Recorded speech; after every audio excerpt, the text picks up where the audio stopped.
think we need to start wearing a hairstyle, you know.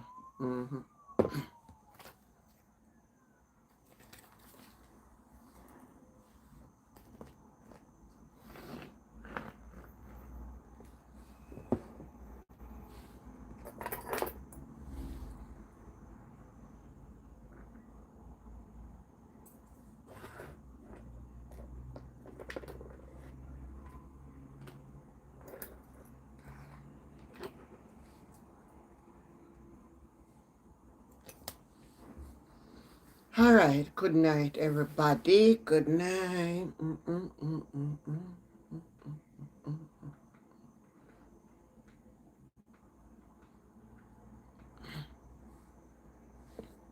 Anyway, me want to listen to this. We have so much to talk about tonight. I don't even know if I start. I just start when I can start. Oh, no, I want to talk about me just see this news, right? Oh, Pie man going to church a Montego Bay and go bust up Pie. I learned that the woman died. But you know that was a set that coming like a couple years I went that did that again, about 2023. I think that was in Trelawney. We then going to church to analyze this woman too. The husband did dead and some family feud. So when I get for here, what could have been the motive? I only hope and trust the church have on camera, but it's just this man we're talking about. Counterfeit spirit and the lacking of teaching, and we're not winning. I'm telling us that Satan have a feast day. He might have a feast day. But I'll make that stay for tomorrow. Now, today I get a better chance to listen to the parliament yesterday. And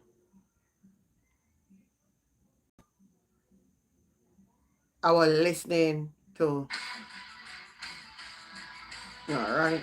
wrong place with it. This here I should go.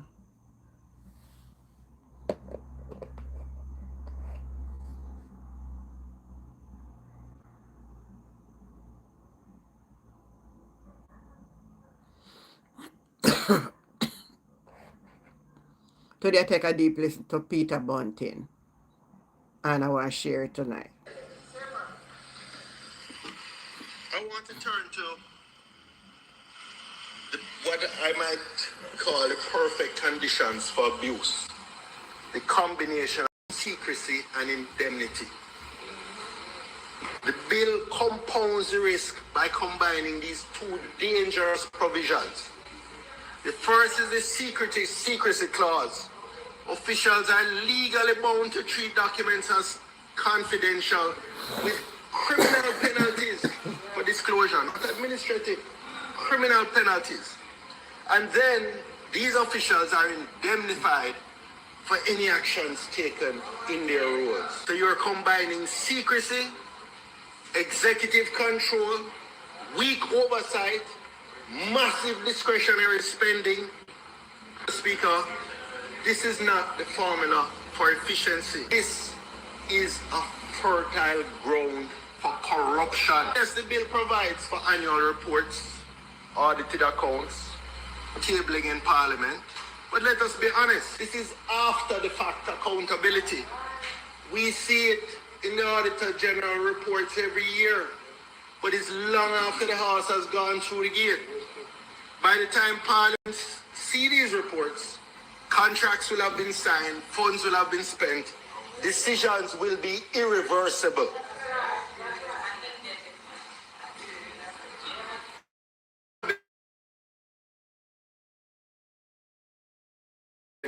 And preventive.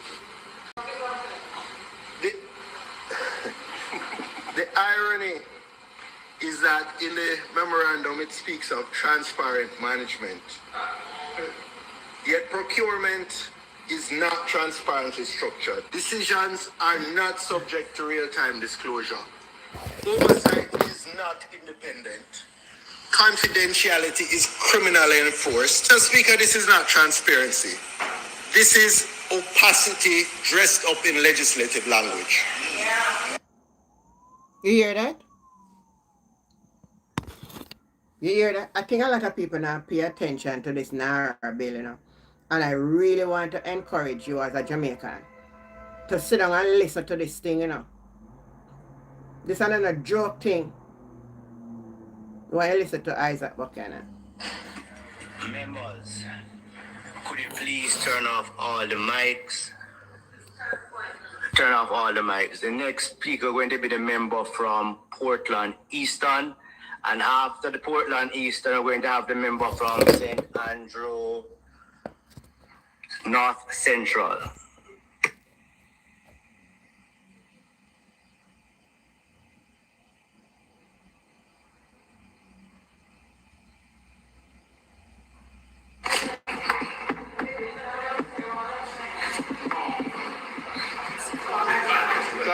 Thank you, Mr. Speaker. Madam Speaker, thank you. I see you have returned.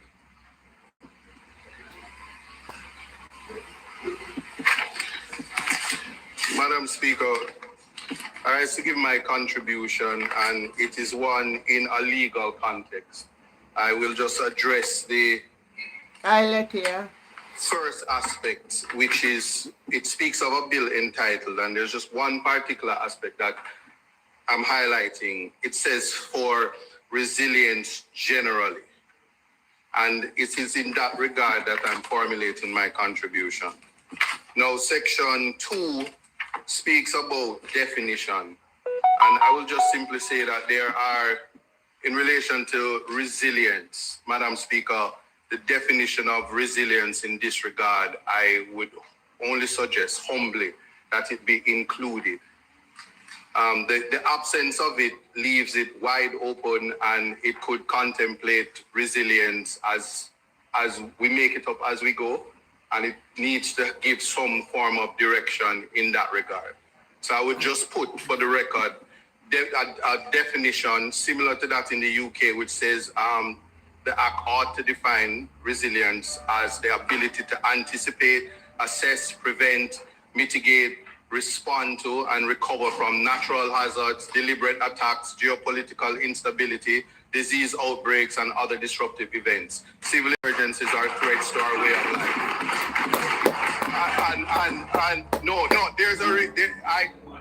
I'm taking a point, but to say, Mr. Prime Minister, I'm using, but man. Do you want to see your house or any other place through satellites outside the Earth? That means if there is a car. I just wish to say that because this bill comes from Parliament, and we are invited to say we are collectively passing legislation, the legislation at all times must contemplate gaps. We must fill them so that we don't appear to be incompetent. That is my contribution. Thank you. No, in relation to, and I would invite my friends. I would invite my friends also to look at section 19.3.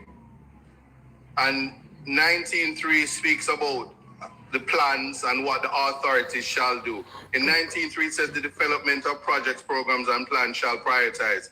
19.3b speaks of the achievement of climate and disaster resilience. That again is a legal term of art that requires definition for us. I would only suggest then that we would have something similar to say that disaster resilience is the ability of communities and organizations and states to adapt to and recover from hazards, shocks, or stresses without compromising long-term prospects of development. Again, because it is a term of art, it's something that ought to be included in the definition. For your consideration. Christina, Sonia, Daxi. No, I speak about vagueness, and vagueness It requires definitions or revisiting the language so that it is not open to absurd interpretations when it leaves Parliament. So Parliament may not have intended a particular interpretation, but the way the legislation is drafted, you might find that judges may interpret it differently and it goes outside, but it also brings us to litigation that I don't think that it would be necessary if we spend the time and mature consideration to ensure that the legislation meets the object and purpose. So if the bill were to pass without the necessary amendments, we will find ourselves in that situation. So I'm just humbly suggesting that we revisit in that regard. For example, Madam Speaker, the legislation speaks of the minister. And my question to the House, who is the minister in this regard?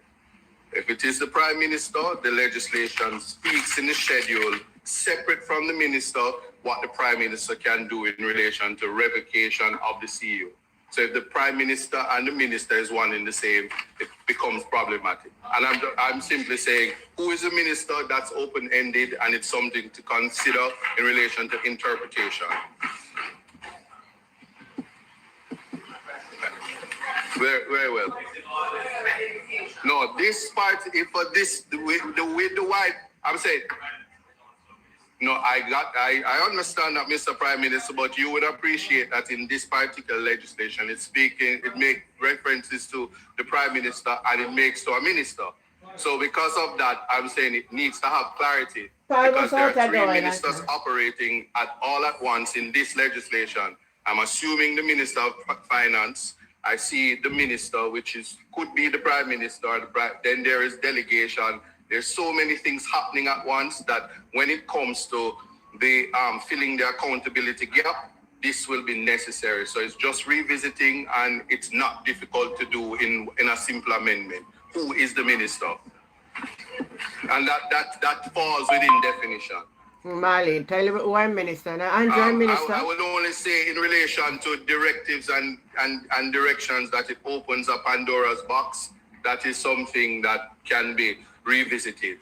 Now, I do not see where in the Act that putting vulnerable people at the center of our risk assessment for the rebuilding and resilience effort.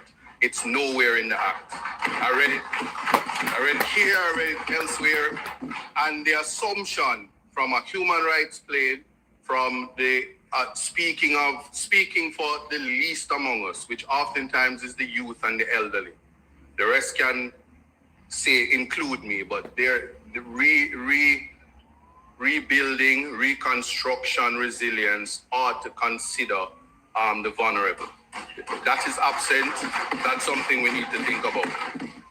Also, because it is important to develop resilience, which was absent from the definition, there is nothing to measure resilience.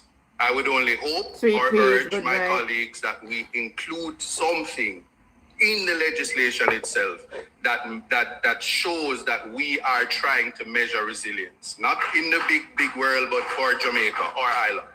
So because there's currently no common methodology for measuring overall national resilience, having a benchmark from which to assess whether Jamaica is ready to absorb and adapt to threats and risks would allow us to measure the effectiveness of our reconstruction and resilience effort and model so that it becomes apparent we are making informed decisions on the trade-offs between investing and intervening in different risk areas.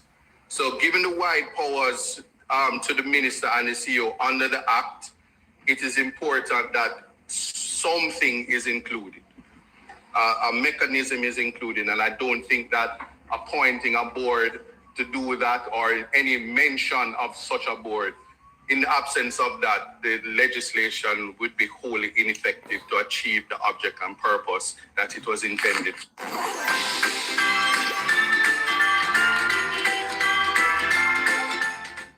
If you're still using a Fitbit or Apple Watch to track your health, you're monitoring with yesterday's technology.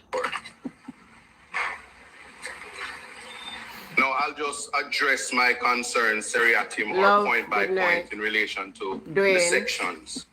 Having said the definition section 2 now says that the minister may by order alter paragraph A of the definition of works. Now, one would appreciate that in the absence of a definition of resilience, it affects the power of the minister. So again, that's my pitch to say we have to include the resilience aspect. Section 4, functions of the authority. Madam Speaker, I need your protection on this one. At paragraph F, there seems to be a typo, A-N-D. Please fix it. No, I'll just work with me, please. In this day and age, it's important. There is a section 5.5 which speaks about what the Minister of Finance, I don't understand it either. the minister responsible for public service, that in relation to salaries. It is No missing plug, actually, there is an accountability gap. So if you look at 5.5, it says that the chief executive officer, he creates people who he hires, and he's paying them, and it has salary cap, similar to that in the government work. When it comes to section 71, the minister appoints his committee, and they are able to get remuneration. It also says honorarium, salary, or fees, and such allowances. I would simply say that this section is circumventing the salary scheme, and as it is not subjected to section 5. I'm just simply saying it's similar to section 5. I'm just saying similar to section 5.5. It says subject to section 5, the chief executive officer shall be employed. I'm saying in the absence of that at section 7.2, you can see there is a gap. It is simply an accountability gap. I have that. I understand that. But I'm saying it is a salary. The salaries has no cap under section 7.2. It has absolutely none. Big old scam now. No, section 7.2. Section 7.2. There it is an accountability gap. There is no salary cap, and it's in the absence of subject to section 5.5.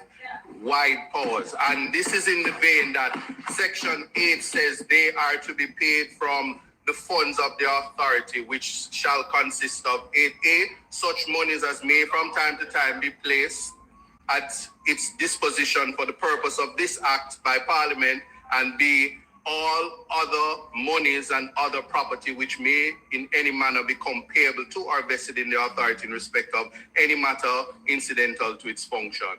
That is where the monies come from, and section 7.2 allows these persons to be paid from that. And there's no section 5. So it's not subject to the minister responsible. Now,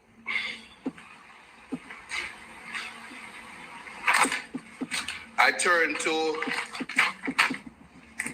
the aspect of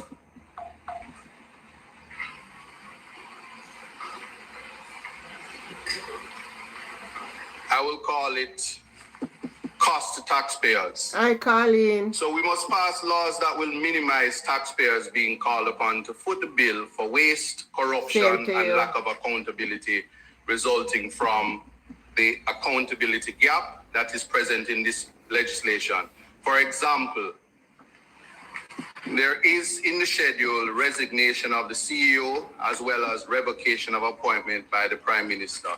It is a feature that promotes political pageantry. If in the event, and I will address secrecy versus indemnity, but if in the event the CEO does something untoward and at the end of it, it's wasting taxpayers' money, all the Prime Minister has to do is to revoke his CEOship. Simple. Just say you're no longer the CEO, and the Prime Minister would have pretty much says, I've done my duty. The person was A madman that. a miscreant and don't include me. Just simply fire him and we would have, the parliament would have said, okay, we did our work. Can't be that way. That is an example. So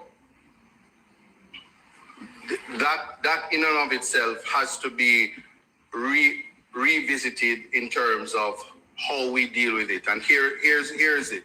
We have what is known as the criminalizing for disclosure versus indemnity for conduct in good faith.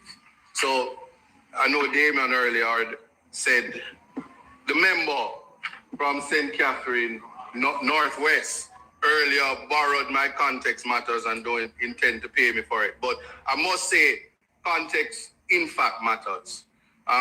There is, my only critique of this is that we can't turn ordinary citizens and even workers who in good faith, where there are competing legislations, we cannot criminalize them for having integrity and for having good conscience.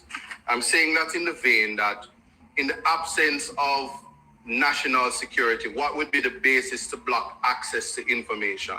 So this is the ATI legislation, and where transparency is concerned, and if anyone has ever used the ATI legislation, one of the first answers is we cannot give you the information because of national security.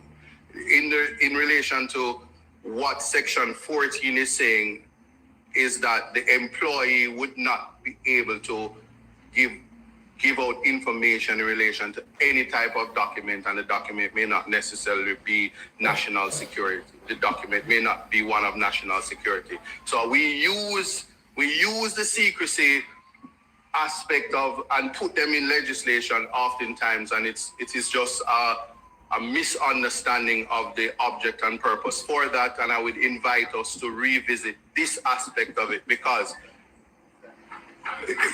I would like to say it is a misunderstanding, because if it were by design, it actually doesn't, because unless a simple fix would be Section 14.2, in the absence of it using the word prescribed persons, and I would also, I am saying this is a term of art because we have a Protected Disclosure Act 2011, and it speaks of prescribed persons. Prescribes persons. This says permitted, and these words are terms of art. It's a simple fix, and I'm inviting the Parliament as legislators to fix it. If we simply say prescribed and designated persons, it would fix a simple gap, a simple accountability gap, especially when we're calling on employees to be brought before the court and ultimately convicted. It's a simple fix. You can accept it or reject it, no problem.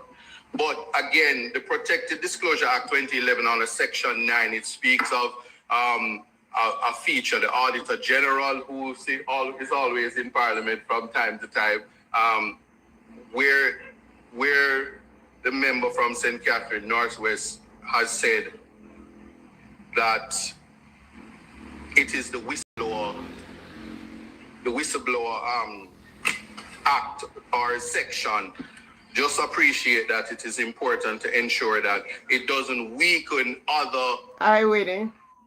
Roses design के cushion covers exclusively मिल जाते हैं आपको फ्लिपकार्ट पे. ये pack of 5. It doesn't minimize or weaken other legislations. We can't draft or try to pass legislation that conflicts with competing legislation, especially when the Protected Disclosure Act, its mandate is to ensure that persons are able to report and protected when they find that conduct from employers or employees are untoward. And it is a part of strengthening the corruption meter. And so left unchecked, it's wholly problematic. That brings us to the other side, the versus, which would be the indemnity. Again, we spoke about the ability to simply resign, a CEO who is allowed to resign versus simply be fired. Again, the taxpayers would be called upon to pay court costs for the CEO or other persons employed or employees in situations where the legislation is speaking about honestly and acting in good faith, and there is no meter to simply measure what that good faith is, especially if it's a civil case. And when you think about matters where if it remains in the parish court, the general rule is that it's a fine or time system. So you may find a CEO in the parish court being called upon to pay a fine and is indemnified by the legislation. I find that problematic, especially when you juxtapose that with what is called the stepping order and the ability to circumvent the entities which are protecting things such as the environment, whether it be human rights, whether it be just property rights. That is National Land Agency, National Works Agency, NEPA, all of these agencies which operate under what is known as mature consideration. So this is in the vein that when it comes to situations of environment, human rights, and capitalizing on the human potential, whether these entities know it or not, they are the ones responsible for ensuring that one thing doesn't affect the other. And so the stepping order would then act as a mechanism to circumvent that. And then when it comes to anything going wrong, all those entities will say is, but my power was taken away from me by virtue of this legislation. And as such, we are then called upon to say, what do we do? And it becomes, again, political pageantry. So I'm just simply saying that we ought to look at that in its entirety, because taking away the power, especially rebuilding, is, notwithstanding that it has to be expedited, is something that must be done with mature consideration. I'm sure that we can appreciate that. So, as it is now, I will simply say that there's more work to be done before, if this legislation were to pass as is, it would be problematic and embarrassing for our parliament. And there are legislators and persons much senior to me, and I call upon you all to back me on the amendments that I speak on, and we are to be responsible as we are pushing legislation through. Thank you. Madam Speaker.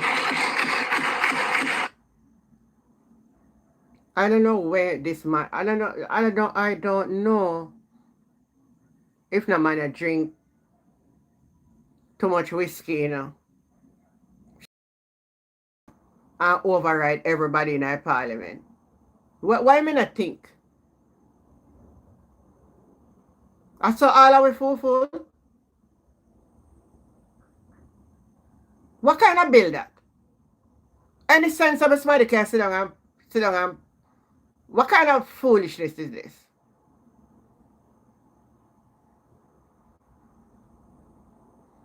Hello, good night.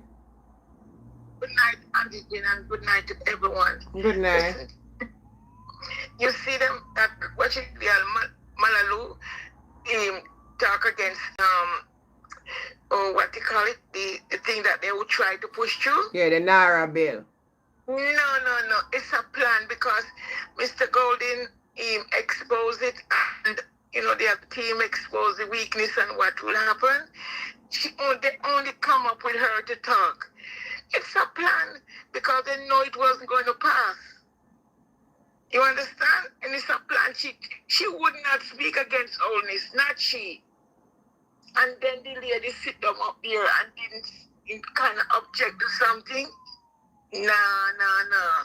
It's all a plan. My pet knows what she did. It was a plan that they did to make it look like someone on their side object to it. It's not, they think they can fool everyone. It's one person they can't fool, is me. My pet would not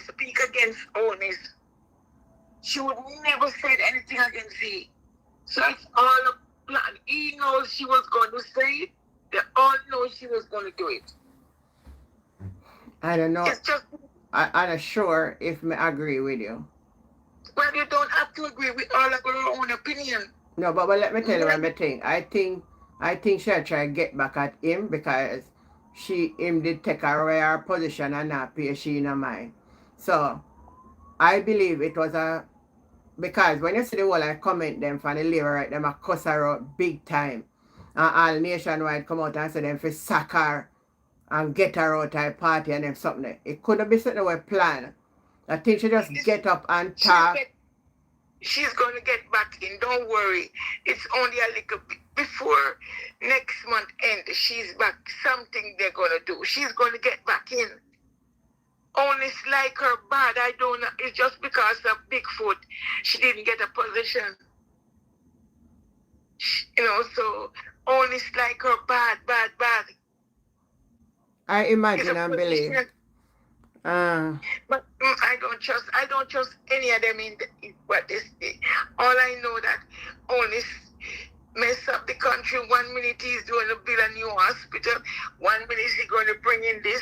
And it's just fooling the people, and they just sit down and take it. I don't trust her. Trust me. But she never talk no against it, you know. What she talking now with the opposition they say, you know. So yes, because the bill could have never passed. I don't know how that the bill would have ever passed. Because listen to me. I listened to Mr.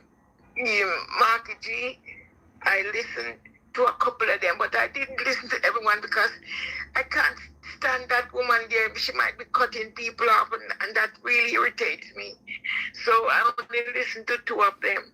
And Mr. Mark Golding, he lined out everything by bit. And it sang from Mr. Golding open his mouth.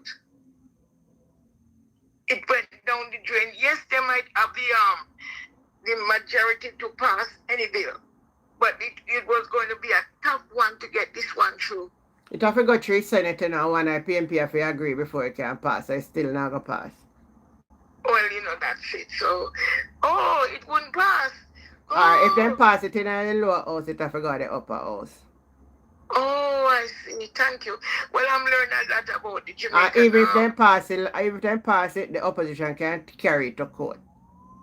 Oh, so what is about anyway? If you give him power for do work fast without any oversight, any nothing at all. But the man, listen, by the way, I cannot believe. Sorry, I'm going away from what we were talking. I cannot believe 3 containers of food and things perish. And I first, yeah, mean a burial. Well, I didn't, I heard of it, but this one really gets me. People are hungry. People need, babies need things. Old people need things. And this man let 3 containers perish. He's going to suffer. You mean they already give away to their people so the other peoples cannot get anything? I don't know. How can they sit there and let this man destroy Jamaica so? But we are going to get him out? This woman that collect all these millions, she has an inner check. Did just asking Juliet all this, did you hand in your charity money for burial? Did Babsy hand in her charity money for burial? There's a lot of them that get charity money and don't hand it in. And the man went to America last week begging for more money. What is it? You know why all this want him? You know all this why he want this gambling casino? He's got so much millions he can go and just lose. He don't care. He got the money to throw away because he will be the first in there gambling. I tell you, Jamaica gone to the dogs. My birthplace gone to the dogs. Jamaica was the bright. Anywhere in the world you go, you Bob Marley, If they can't remember Jamaica, are you Bob Marley? And you say yes. I went to Paris one year, and the white people hear me talking, they couldn't understand. They said to me, "Are you Bob Marley country?" I said, "Yes, man." The white people then would hug me up, man. They take me to a place where I was drinking. But I wouldn't drink when I'm abroad. I drink a little wine and Pepsi. They was glad to see. Far away in certain part in France I was. Jamaica was known all over the world. No, nobody want to know Jamaica anymore because of Onis and his Bigfoot wife. Huh? Auntie Jen, you don't know. It hurt me to know my country gone. I was so proud to be a Jamaican. I am still proud I born there, but it's a little... And now, look at it. The police dash away, analyze 102 young men. 102 men, they dash away in less than a year, in 3 months. Can you believe it? It's really bad. And everyone is a shootout. It's a lie. If you use the police and you go on with a group of people, you can arrest them. But you know why? Maybe those are the ones that they did give the bang to, and they would not hand it up, and they gone for them. Because why are you doing that? Analyze, what you call it? Analyze these young men, 102 in less than 3 months. I can't believe it. John is no good. Onis is no good because those two give the police order to go and do what they're doing. But I tell you, I'm so glad I got 2 boys. I've got 4 children with 2 boys. And not one of them could be my son because eye for an eye and a tooth for a tooth. Okay, good night here. Have yourself a great night. Thanks for calling. I just mix up my argument with the different things going on in Jamaica. Yeah. Okay. So what happened now? All the morgue now are full up now. They have body bags throwing them in. That's why they bring in so much body bags. Now we know the reason why. Okay, darling, take care. All right, have a good night, yeah. Yeah, I'm off to bed now, yeah? Yeah, man, have a good sleep. Yes. All right. What a mess in this country. What a mess we are living in. I want to pay attention to this bill that this man want pass because...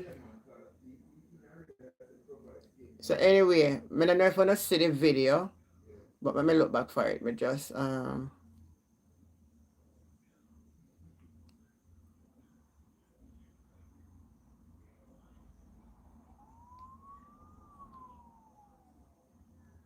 Come on, somebody. You're sitting in here with disease. And I will be a doctor. Some of you, you're always coming like a pharmacy. But God tell me to tell you, jump up on your feet. And when I count to 3, mega.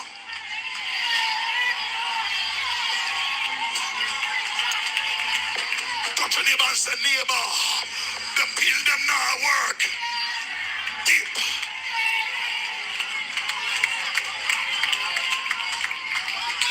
Look at your neighbor and say, neighbor, you have letter for another specialist. yes, Selma. Good night, Selma.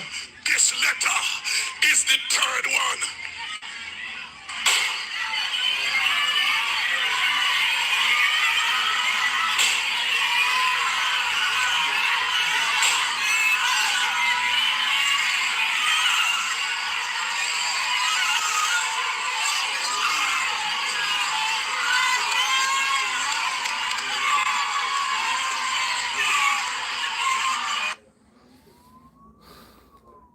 I them sitting at me in Jamaica.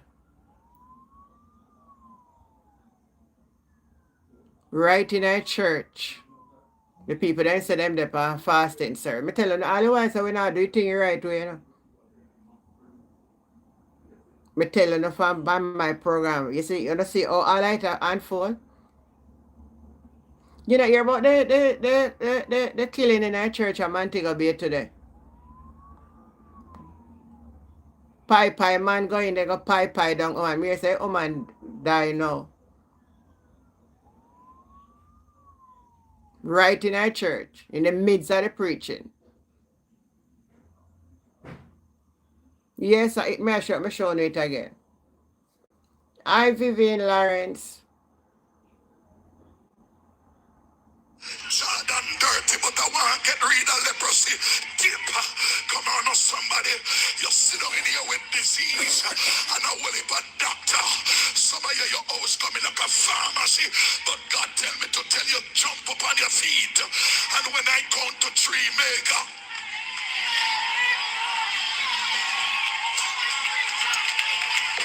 Touch your neighbor and say, neighbor, the pill them not work. Deep.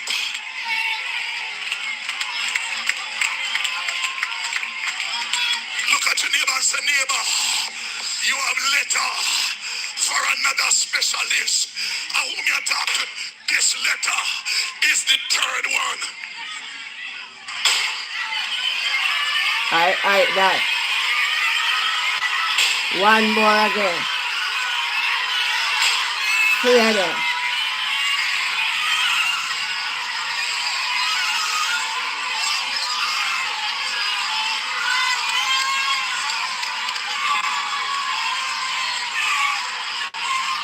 It's a disgrace what's happening in this country. Trust me to God Almighty. You see that? Hey, it's a disgrace happening at this island here. It's like the ponds of hell get loose. The ponds of hell get loose in our country from the parliament down. Because the head of the stream not good. You never used to see them kind of sitting there happening in our country. We lost my way.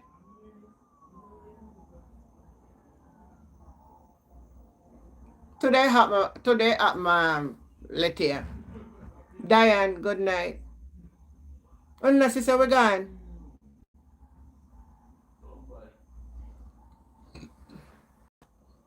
I don't know say we're going.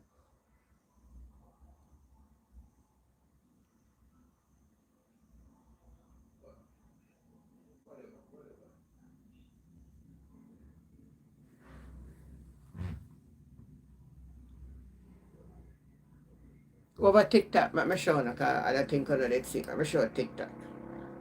You should have done TikTok already, man. Jordan dirty, but I want to get rid of leprosy. Deep. Come on, now somebody. You sit down in here with disease and a whole heap of doctor. Some of you, your house coming like a pharmacy.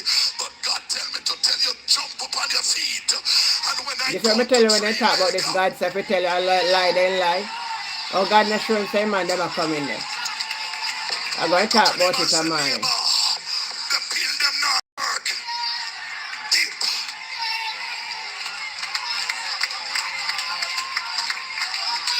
Look at your neighbor and say, neighbor, you have letter for another specialist. And whom you talk to, this letter is the third one.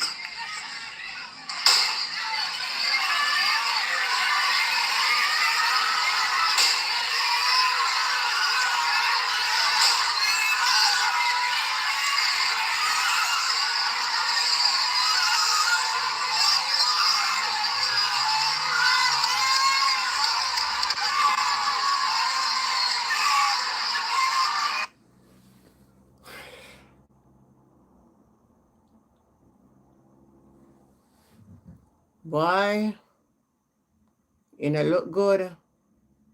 One New Testament church in Montego Bay happened today. Fasting service they said they have. I tell them, say church turn back way. And I talk to this man, say, you know, say devil have a feast. He have a feast.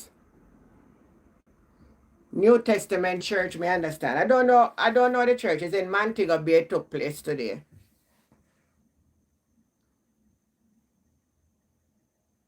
So I don't see the news all over. That first thing come out from this at my boat when I come back down. After 2, I saw it. And it must happen before that. Let me see. See it here on TVJ News as I go up on it too. This.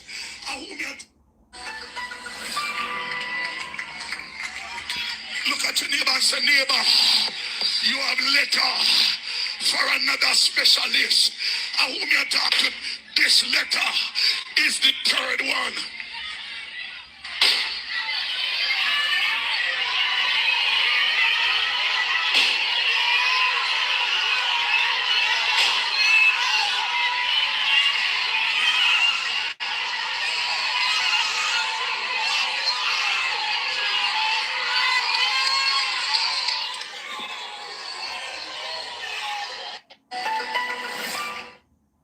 All me know say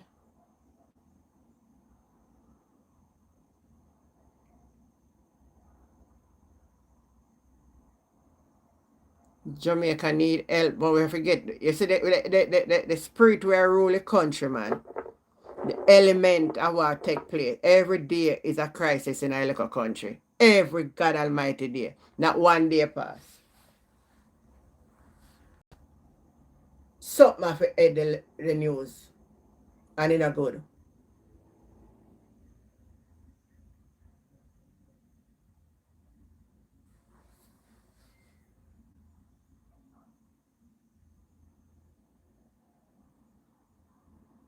Right in our church. You can know so that has some family feud or something.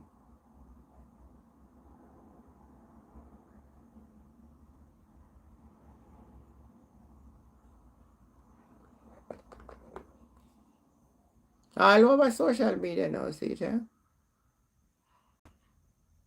Some of you, your house coming like a pharmacy, but God tell me to tell you, jump up on your feet. And when I count to 3, make up.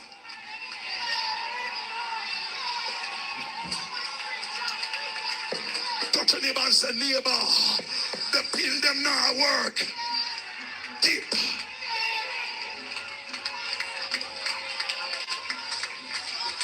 Look at your neighbor and say, neighbor, you have letter for another specialist. And whom you talk to, this letter is the third one.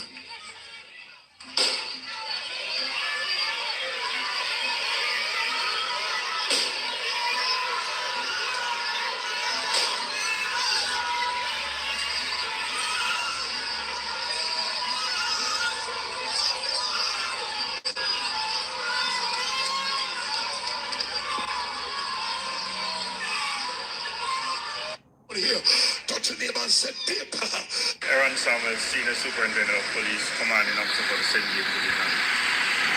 What happened here, Philip?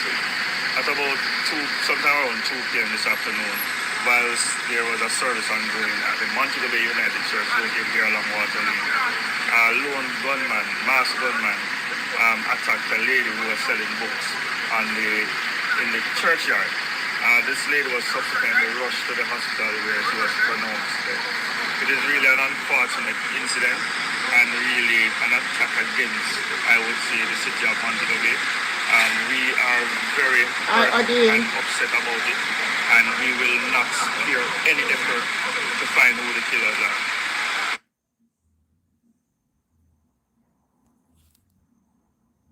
You're gone, man.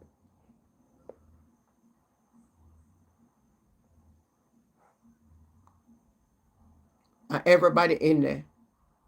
And nobody. It couldn't be the old church. It couldn't be the old-fashioned church.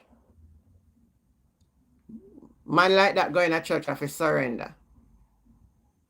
He nervous like wreck. The church lost. All I want to call up on the name of God. The church lost its power. Too much ego and leadership power take place.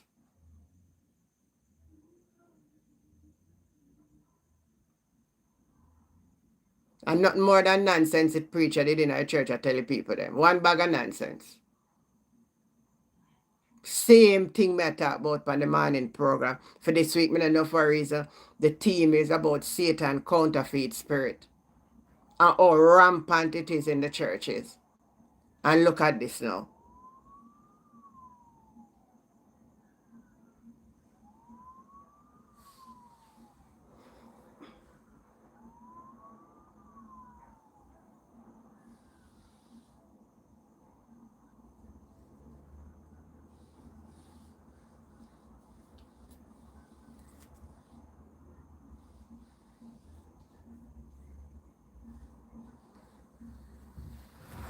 Anybody I come for me, I see them before then coming. Me not have grill for my house. And a glass window me have. Anybody want me just come push it up in. I tell you a couple nights, me remember saying me never lock the lock.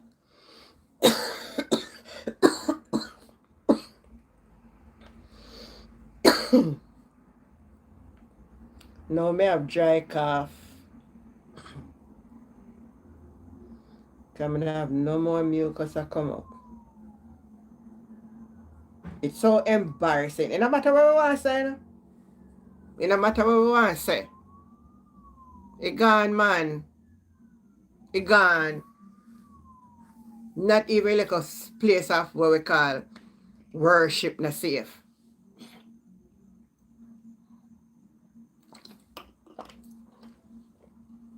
That is a it.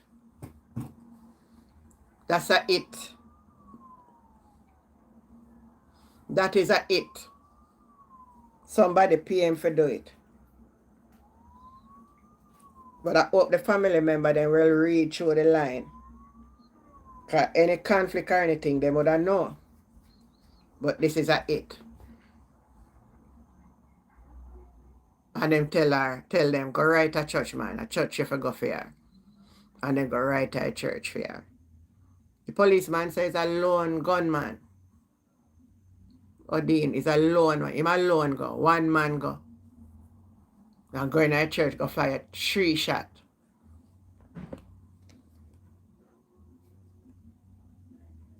Against the backdrop of rising incidents of violence involving school students, Education Minister Dr. Dana Morris-Dixon is raising concern about what she describes as a troubling trend taking root among students. The minister argues that the increase in violence is not isolated, but instead reflects deeper social patterns. She says student behavior is often shaped by what they experience at home and in their communities, pointing to long-standing challenges that extend beyond the classroom. We are seeing in our schools a lot of the realities that we see in our communities. The schools are not distant from the communities within which they are delivering education services. And so we are finding that the same issues we see in our communities, the same issues with conflict resolution, they're popping up in school because it is learned behavior. And so what we've had to be doing in the Ministry of Education is putting a lot more emphasis on that work on the psychosocial dimension. In the meantime, National Security Minister Dr. Horace Chang is warning that gang activity continues to undermine stability in several communities. Speaking at Wednesday's post-cabinet media briefing, the minister explained that criminal networks are not only expanding, but in some cases tightening their control. Usually these communities are also characterized by other dysfunctional activity. You have not necessarily, poverty that they call it a crime. And I'm not one to advocate that. We have had many tough communities where you have, good order and some brilliant people coming out of it. But in fact, they tend to be associated.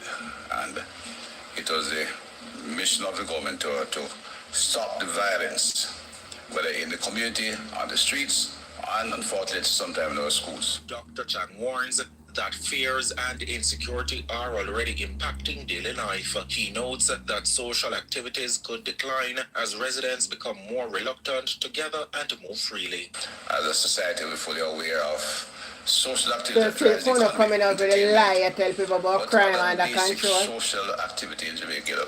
The Wednesday evening prayer meeting is a staple for all the, in particular, ladies who are, in the churches. They want to go out, and it's a part of their social life, not just their activity in a faith-based organization in the church.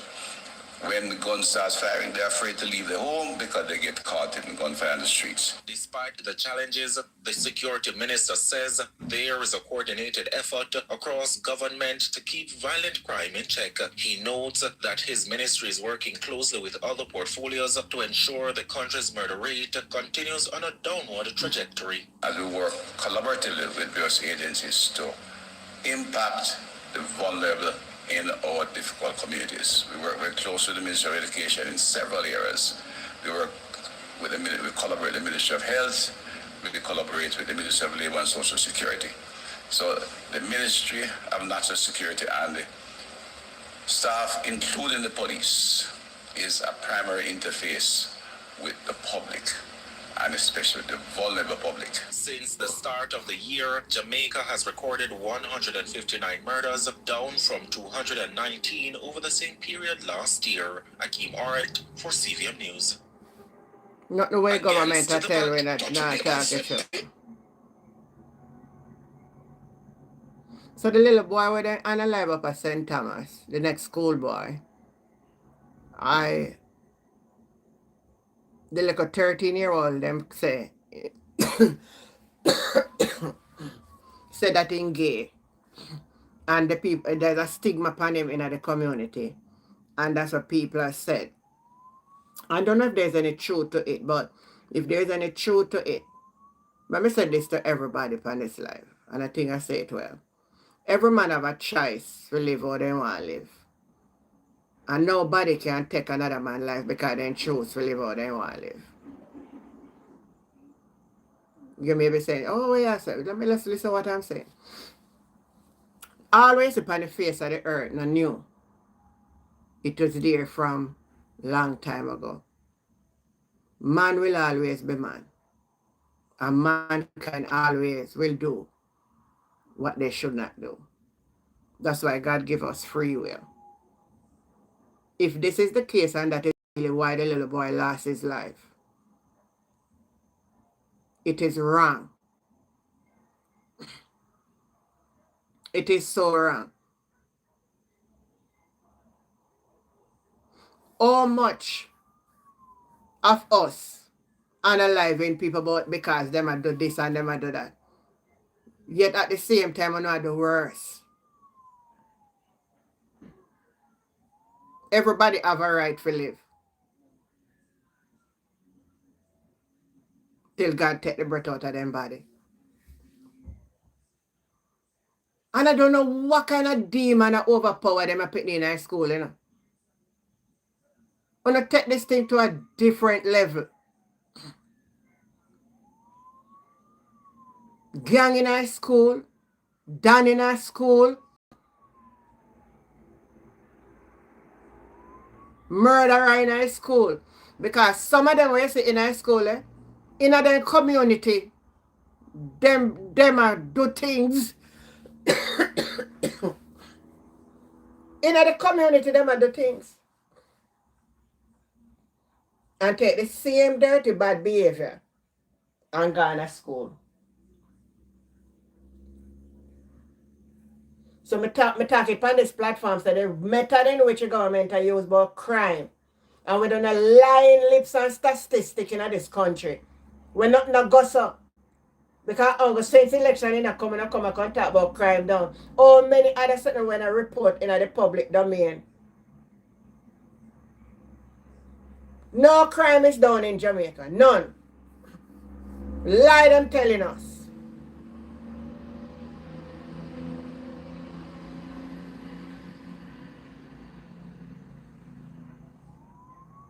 One big fat lie.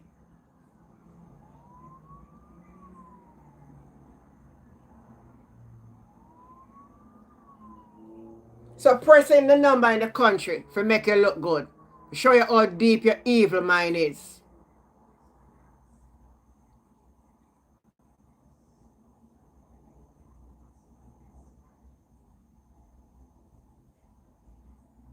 And on a politician breed the crime and the corruption.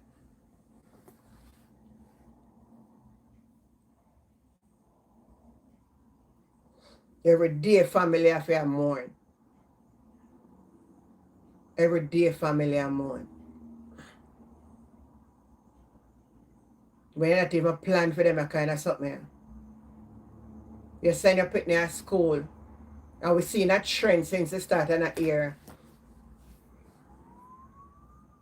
How many young life cut short in school.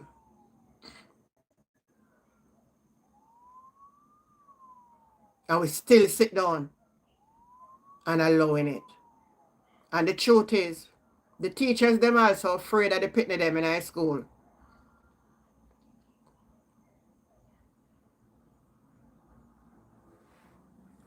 Because if teacher correct them at school and go for their family. Or then go to the dan in their community with the dan send threat to the teacher.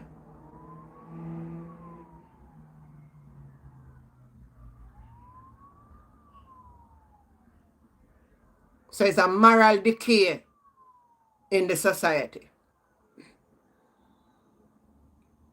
And the government corrupt and the whole place done corrupt. Church corrupt, school corrupt, parliament corrupt,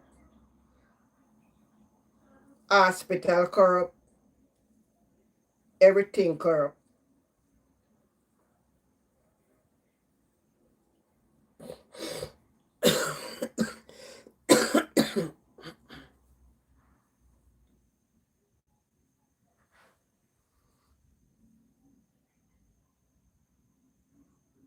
Look for the bill where the government want pass.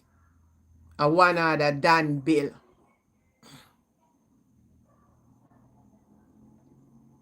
One CEO and one party night for secrecy, that's then can't. What can go so?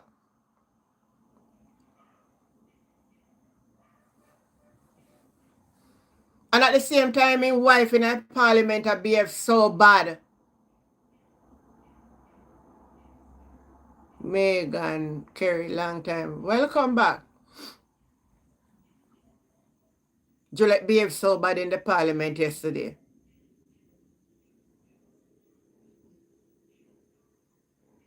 But are them tricky ways. When they come with their foolishness in the parliament, people attack. That's how they act. So when they plan at their yard and him and his husband. So the worry man, me know if to deal with them. That's why I'm putting wife there. Because I could have never put in wife there.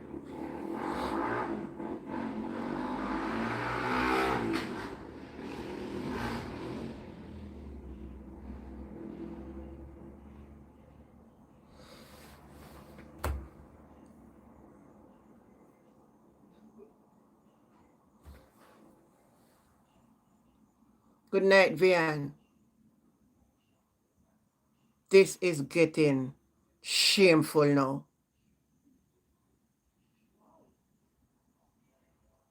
Leonora, good night.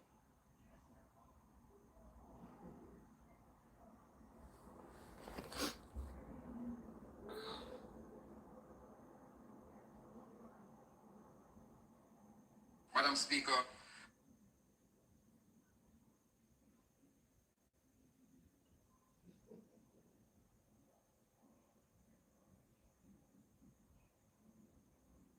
Five times in use a human get pipe on the church premises. Madam Speaker, allow me to place on the part.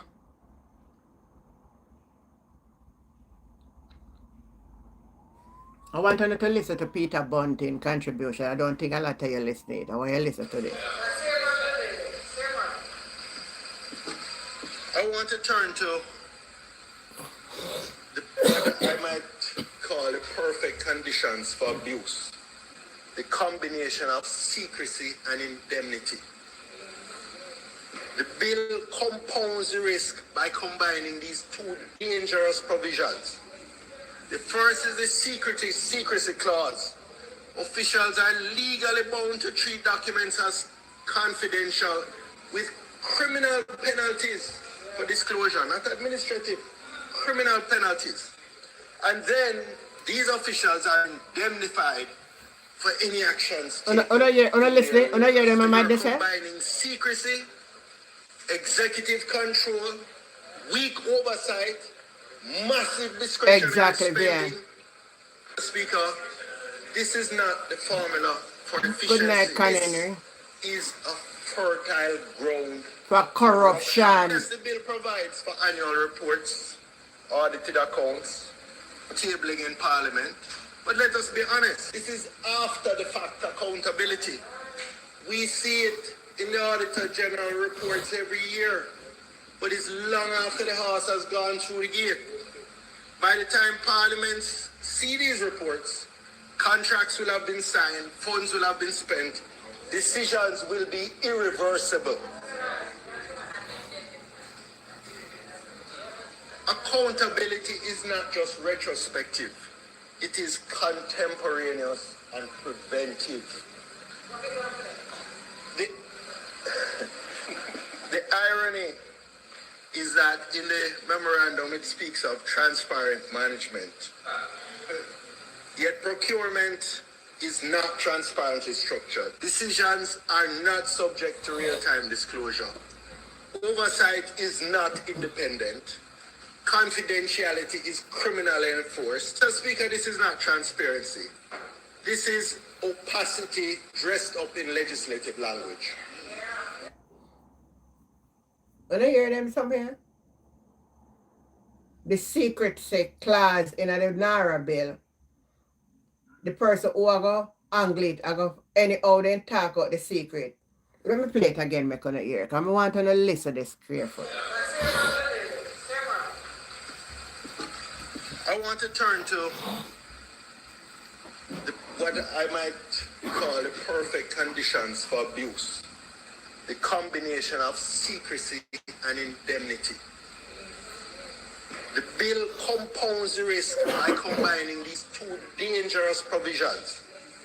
The first is the secrecy clause. Officials are legally bound to treat documents as confidential with criminal penalties for disclosure, not administrative, criminal penalties.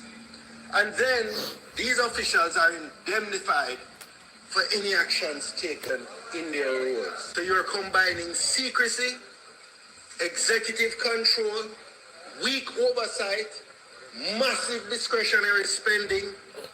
Speaker, this is not the formula for efficiency. This is a fertile ground for corruption. Yes, the bill provides for annual reports, audited accounts, tabling in Parliament.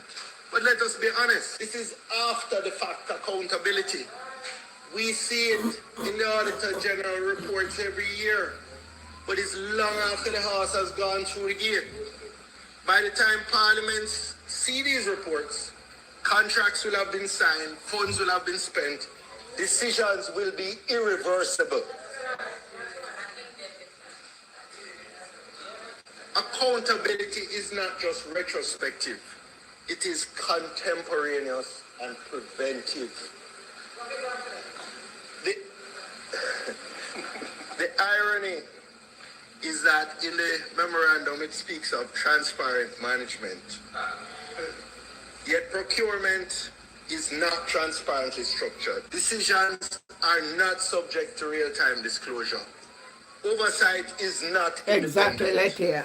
Confidentiality is criminally enforced. So, Speaker, this is not transparency. This is opacity dressed up in legislative language.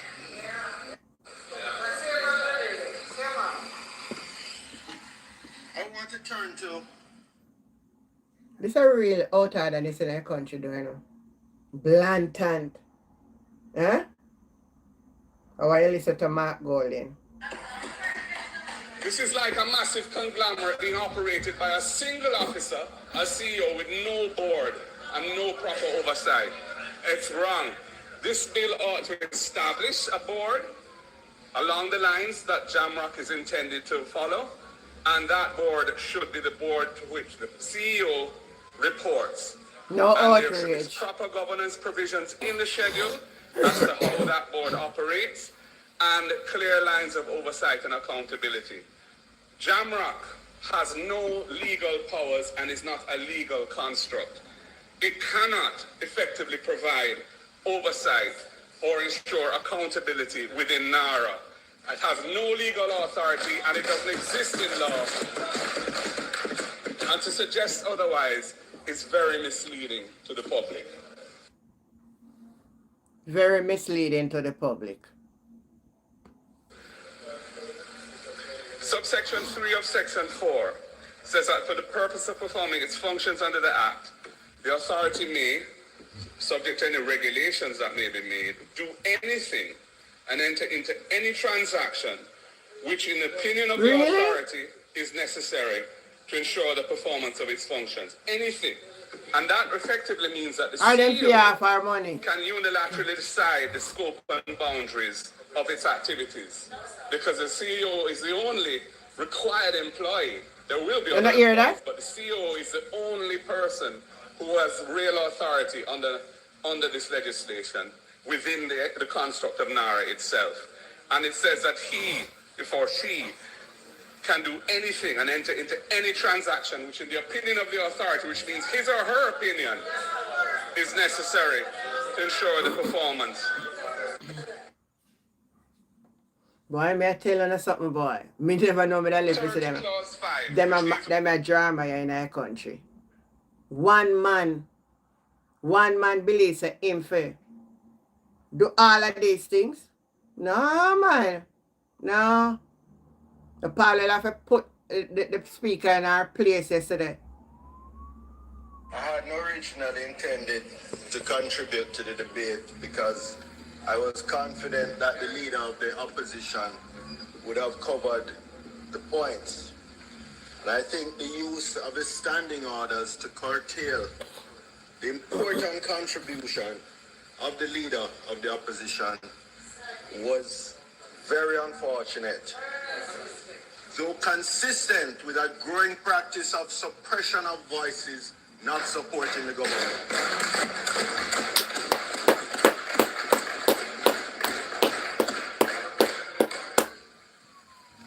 Members of Parliament were not elected to come here to serve the standing orders. The standing orders are here to serve the Parliament. And when it is used to stifle and suppress an important contribution on a bill that is so significant to the future of this country, it is disgraceful.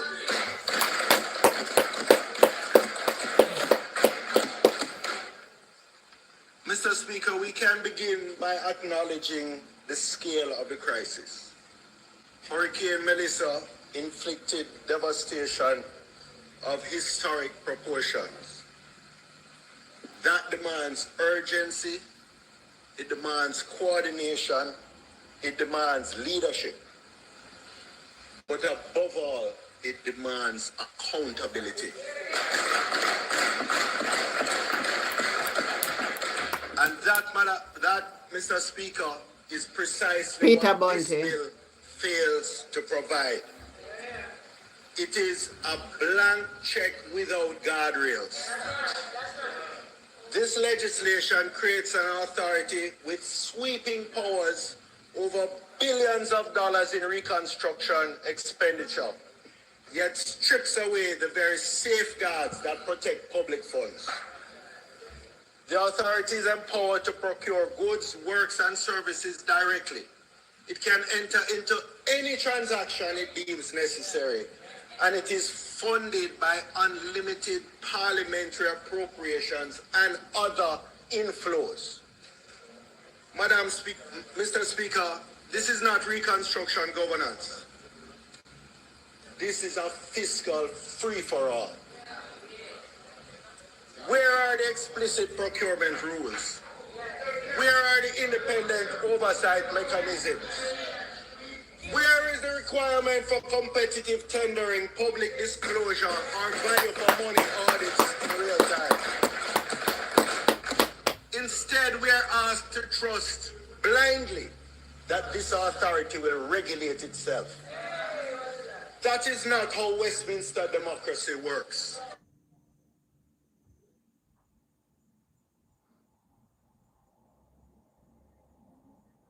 Yeah, so he can't come the head of the Republic of Jamaica, so he must switch it to NARA.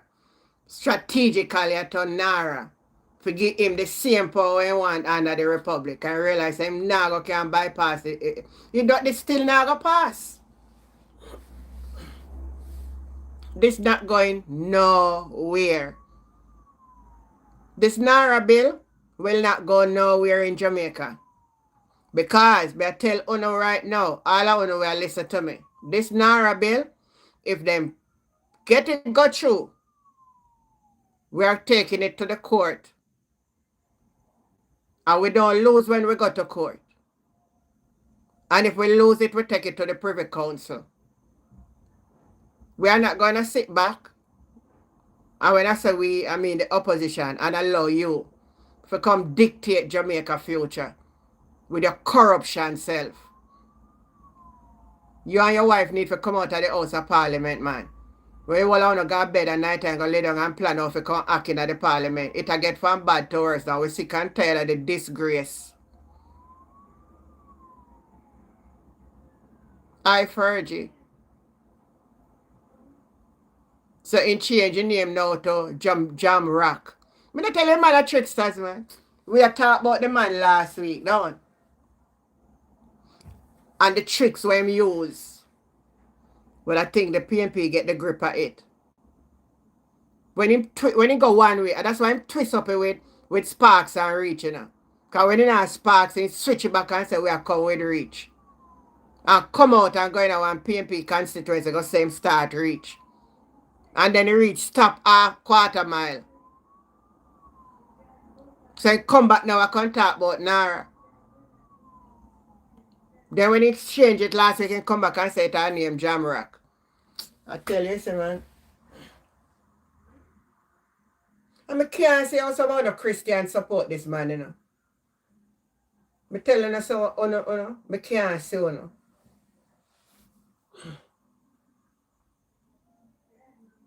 Because if you're not so blind as you can't see this man. You can't see this man.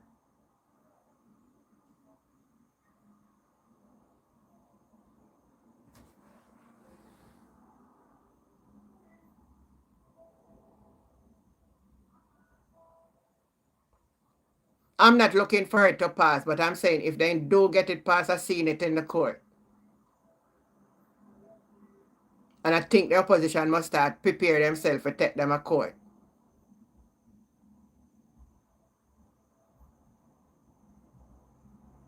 I Tiny, thank you, sweetheart. The opposition must now line themselves ready. Get the liars them ready to take the Jamaica Labour Party to court to quash down Nara. Because I don't think a lot of Jamaica listening and understand how problematic this bill is, you know. It gives the government all the right to all the lands in Jamaica to do anything where they want to do without any repercussion. And any other liar pass, I can tell uno up a compound town or a compound, whatever I name. Uno him a come for first.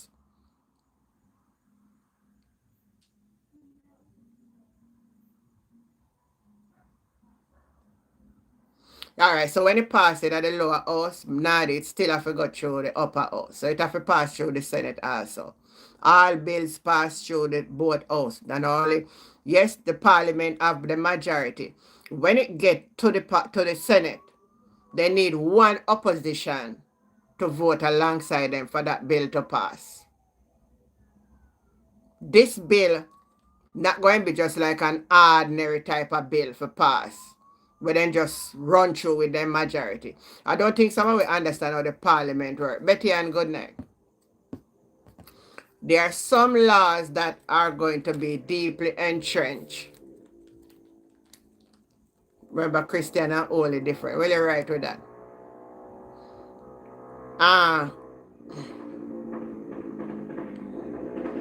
Some easy part of it, you just... But a law of this magnitude will have to go through both houses. So it cannot just pass like that. And as I said to you, the opposition have all the right to take them to court.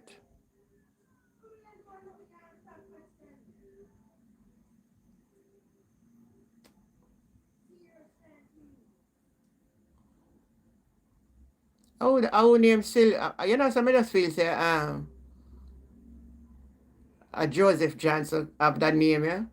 Anytime you see him type certain thing about Sylvia Ward, straight up a compound, quick and fast, no argument. Who is you? Who is you, really? Tell me your right name, man. Type your right name in a comment. Stop fraud up your name. You're not tired for live a double life.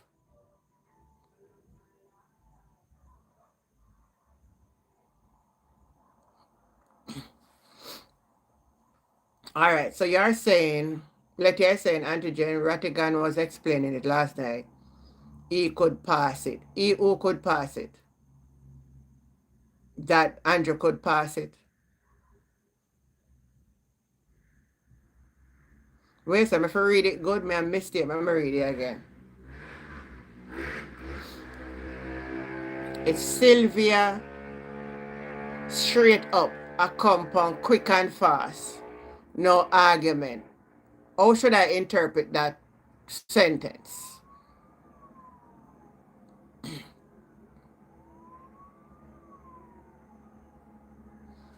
Is it that it's in support? Sometimes I can't understand when some persons write English, you know. Okay, telling me to read it, it's a mistake. But I don't understand it other than what is written there.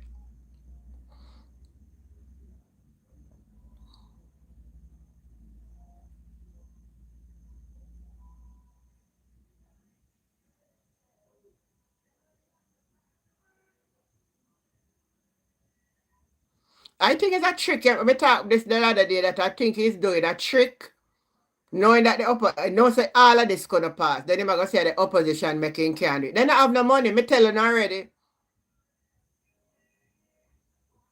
I told you this from last week when we were talking that the bill when put the he knows say can't pass. He knows say he deliberately do it. And knows say the opposition exactly and know that the opposition are gonna rebel against it. So that will give him grounds to say he can't rebuild. But him not no grounds for saying can't rebuild. The same thing that is already exists in the country now. He can't rebuild. Him not need no new law for build back the country. People are not open up on the knowledge. The government of Jamaica don't need no law. You have sparks and reach so you can fix the road. Right? All the member of parliament have them due diligence duty to do. So work with them. So have no argument. You can go fool the fool and send them a little further. Build house no need Nara. Because house did I build before Nara.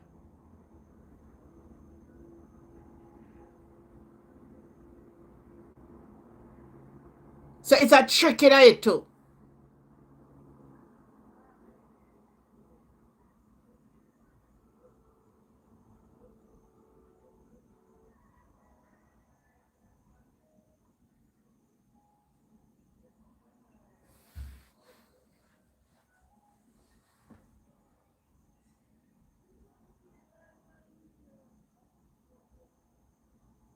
And as Winnie call in tonight and say, she think it's a trick they use to put Marlene Malawi Ford for come talk.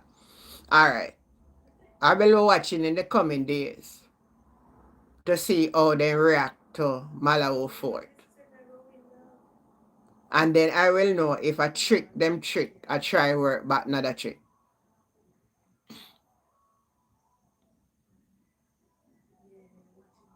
It's to get an alibi.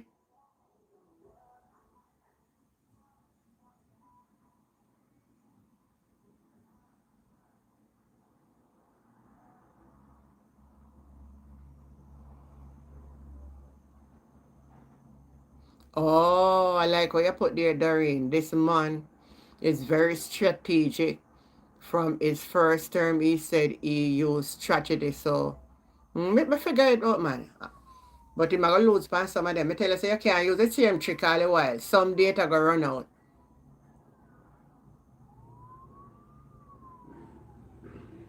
I don't believe that. She know the law and that there would be problem. Him want the money. So that's a tricky fire as Vinny did I say still. Sometimes then work the trick to make it look real to you know.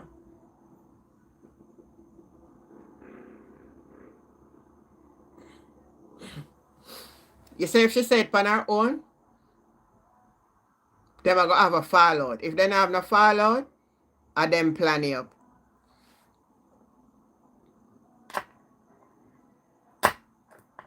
Hey, the country broke, after election, Hey, the storm will come was like a blessing in disguise.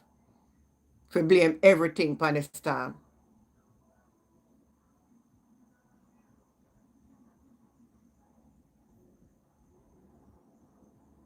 So right as it is now we are talking, I don't believe them a rob up a whole heap of money, You see a whole heap of money will come in at their hand, them have to put it back into the purse.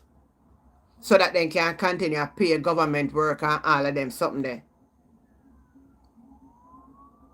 So this new bill now would give them more room to get back some money.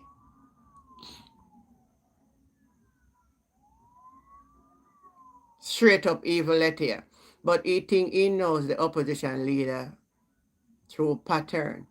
And again, as I said last night, the opposition leader did not become so prominent without having the way or hands to play. Very good idea, Fergie.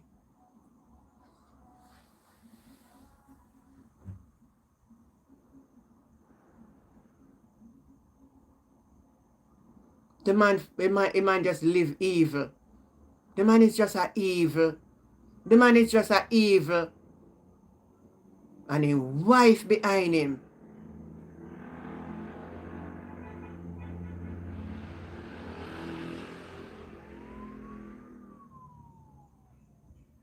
That's why she run out with the attack about them instead of find an interview.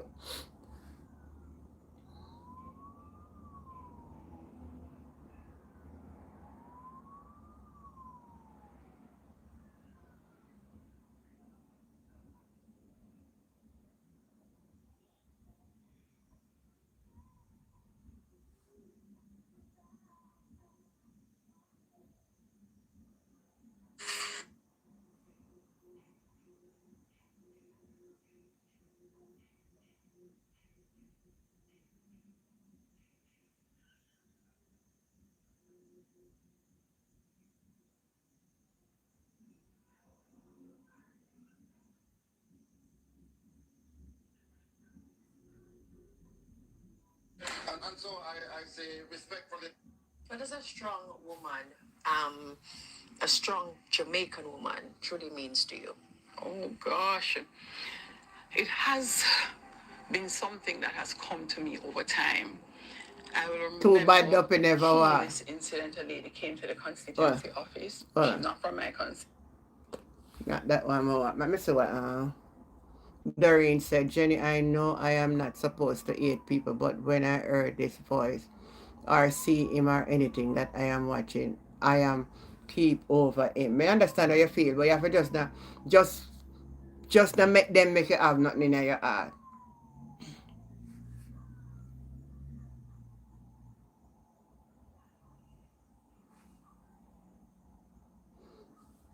Thank you, Fergie, for that. Hold on now. Constituency. And Who's Juliet, the wife? Listen now. We've been married for 45 years. Probably a good about 30 years, 1977 till now. Yes, and it has changed and transitioned over the years. It would, especially from no children to children to, getting involved in political life to children going off. Now having an empty nest, it has transitioned. But one thing that has never changed is being supportive to my husband. Always would have wanted, if I'm in a relationship, to be married. And I'm happy to have had children. And so I take marriage very seriously. Oh, I don't know when the men look for. And we want to find coming one. out of church, I think. No, see it. See one and we want to find her. You love most about your husband? Yeah. Oh gosh, he's very patient. He's very. My husband is the most patient human being on earth. I think when I observe him both as an individual in how he treats people, in how he has been as a leader of the party, and in how he has been as a leader of cabinet and prime minister, I am floored, not just by performance and intellect and the drive. Yes, he has always been one who loved and is absolutely dedicated to Jamaican nation building, and that's the legacy that he would like to leave. However, that softer side of bringing people along with you and giving persons chance after chance after chance, and even when you realize that you have persons who would want to see the back of you, if he believes that you're the best for the job, if he believes it is necessary in terms of building and maintaining the organization, that you pull all these persons together, that is what is going to be done. Yeah, what You you love say most about about that? your husband? Oh gosh, he's very patient. You hear what she said about her husband? He's very patient. And you know, I laugh, you're serious. Let me play it again. He's very. My husband is the most patient human being on earth. I think when I observe him both as an individual, in how he treats people, in how he has been as a leader. Lady, hold on. Lady, you say you live with a man for how much years, but you don't know your man. Me not live with him and me not even ever meet him in person for talk to. And me can stay righteous and tell you different about your husband. And you come and talk about your husband at this and your husband at that, lady. You don't know the man who you have. I swear you don't know who you have. Because there's no way I can stay here and see who that man is and you not see him. It's either you're naive or you're a hypocrite.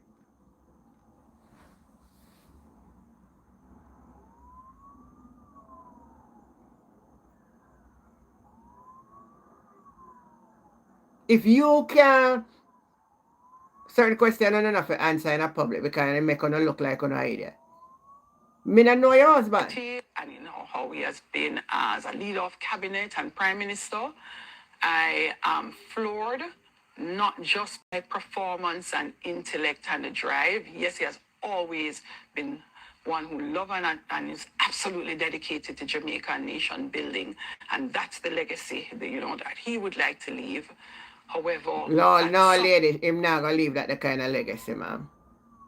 We are gonna remember him as the most corrupt prime minister of Jamaica, lady. And you as the worst speaker of the house. That's that we remember on for. The worst prime minister of Jamaica.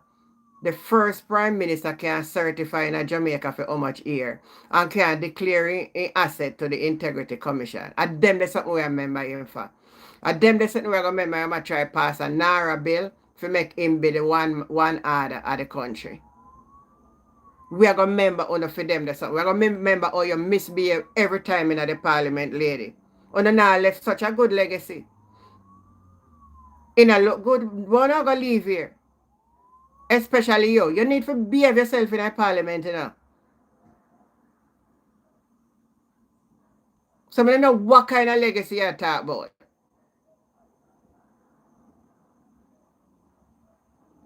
Even while Jamaica know her man and she don't know her man.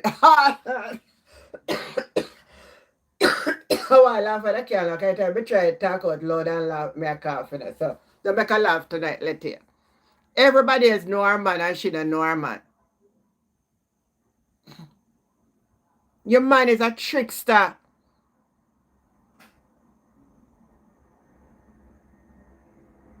But him smart. Him a genial. Not about it to our own, especially you. Boy, is an embarrassment. Wonder, boy.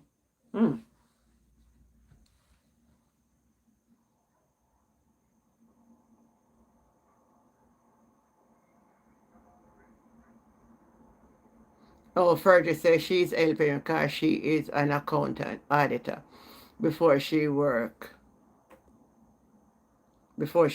in government. So she know how to hide, play with money. He doesn't know. He learn the skill well. You stay there, Fergie. Him smart than you. He know how to up in bank account and transfer money. He know how to get bank account up without no money. And by the end of the day, money transfer in it. You can't outdo him, Fergie. As much as you work with money, you don't know it. This a man have a trick. This a man know if to take charity money and turn it around. This a man know how to have business and put them in another people's name and have a different bank account for everything. You can't smart like that, man. Not even she can smart like it.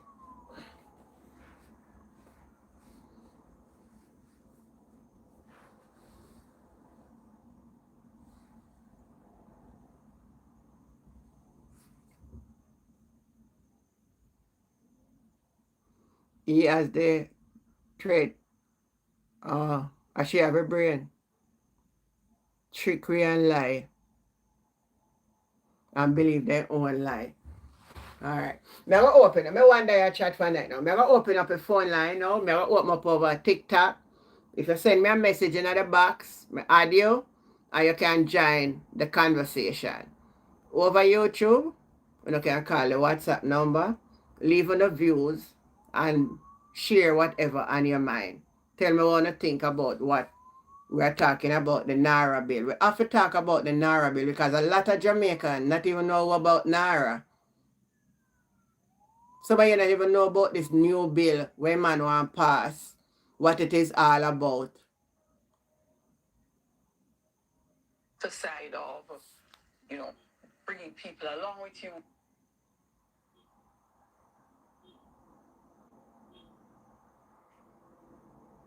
Anybody?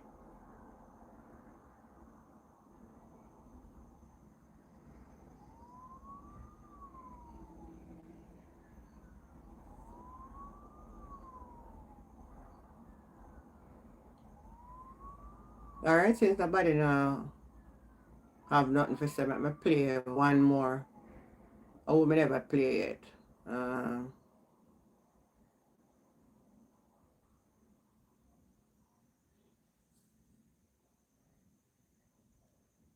Billions of dollars in reconstruction expenditure, yet strips away the very safeguards that protect public funds. The authority is empowered to procure goods, works, and services directly. It can enter into any transaction it deems necessary, and it is funded by unlimited parliamentary appropriations and other inflows. Speaker, this is not reconstruction governance. This is a fiscal free-for-all. Where are the explicit procurement rules?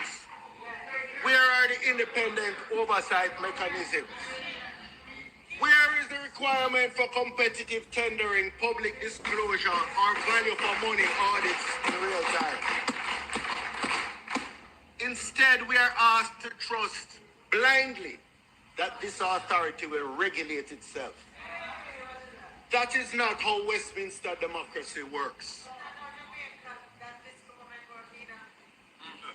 What we are seeing here is executive capture, the Prime Minister controlling everything.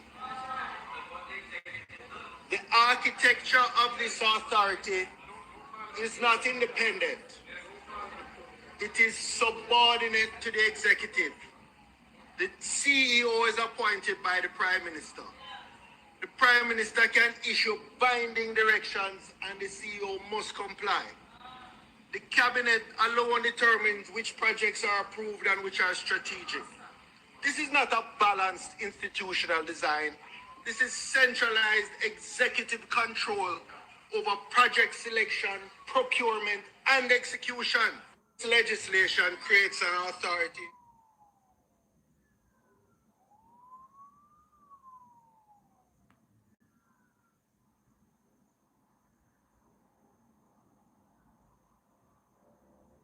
For me to place on the parliamentary record 5 areas of unfinished business that this shadow ministry intends to address fulsomely. Each of these is a commitment not to process, but to purpose and to people. First, the convergence of technology must be met with a convergence of regulation. The boundaries between telecommunications, broadcasting, and internet services have, in practical terms, ceased to exist. Secondly, Jamaica's transition from 4G LTE Yeah, another one I to want to talk 5G. I want to turn to the Universal Service Fund. As I mentioned earlier, the fund celebrates 21 years of service. And I have acknowledged it, but I want to say a special word of thanks to the staff of the Universal Service Fund. Rest for them, I'm going. And in particular, their deployment, their commitment to deploying the free Wi-Fi facilities across communities, often in challenging circumstances and with evident, or certainly with evident enthusiasm.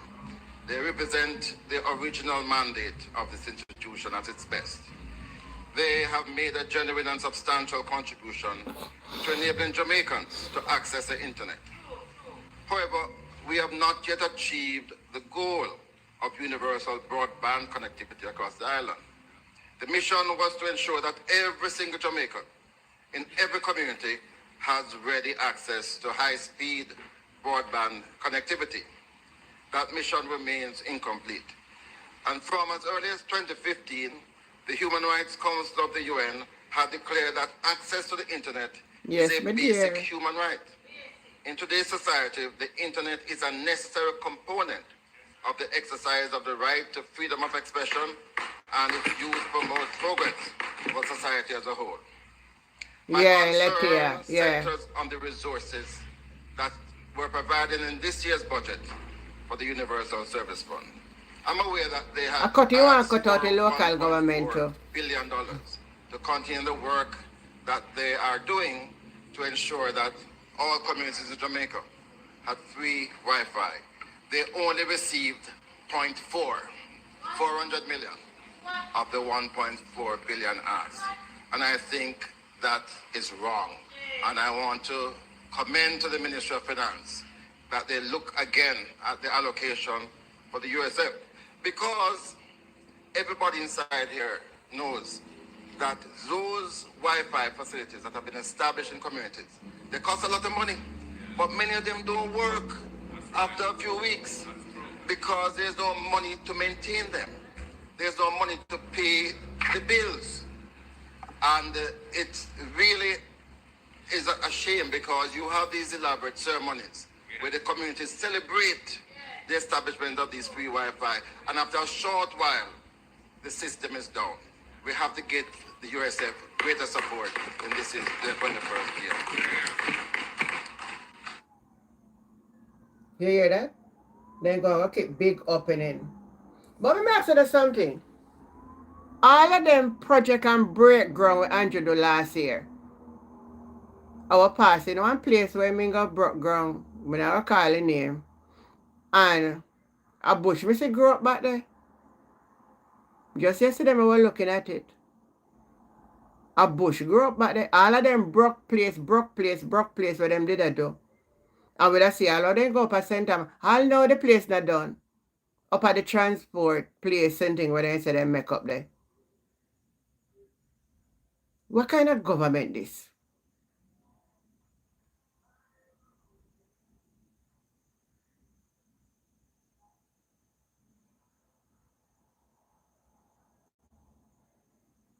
My God.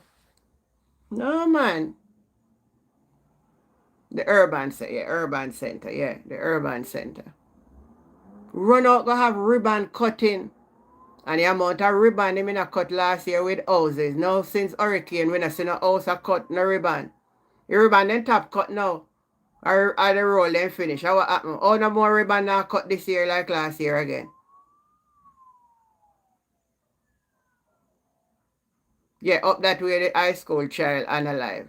Right up at the same urban center thing.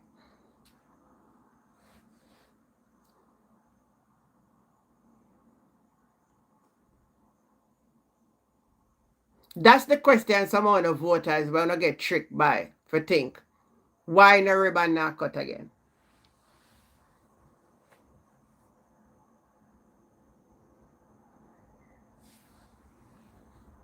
You man want put it in for him one.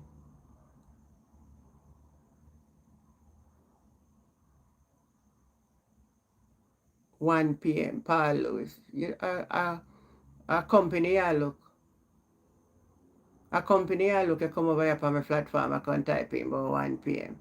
As somebody you want to call your name. I must say, true, I didn't see you yet, make you type 2 times.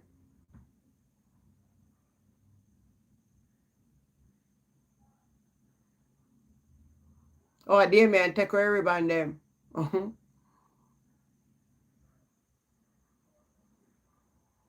1 p.m. Come off on my platform.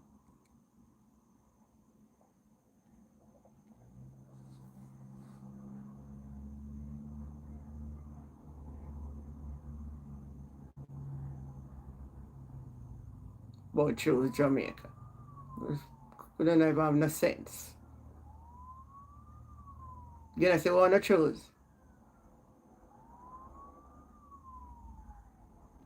Unless you want to choose. Foolishness.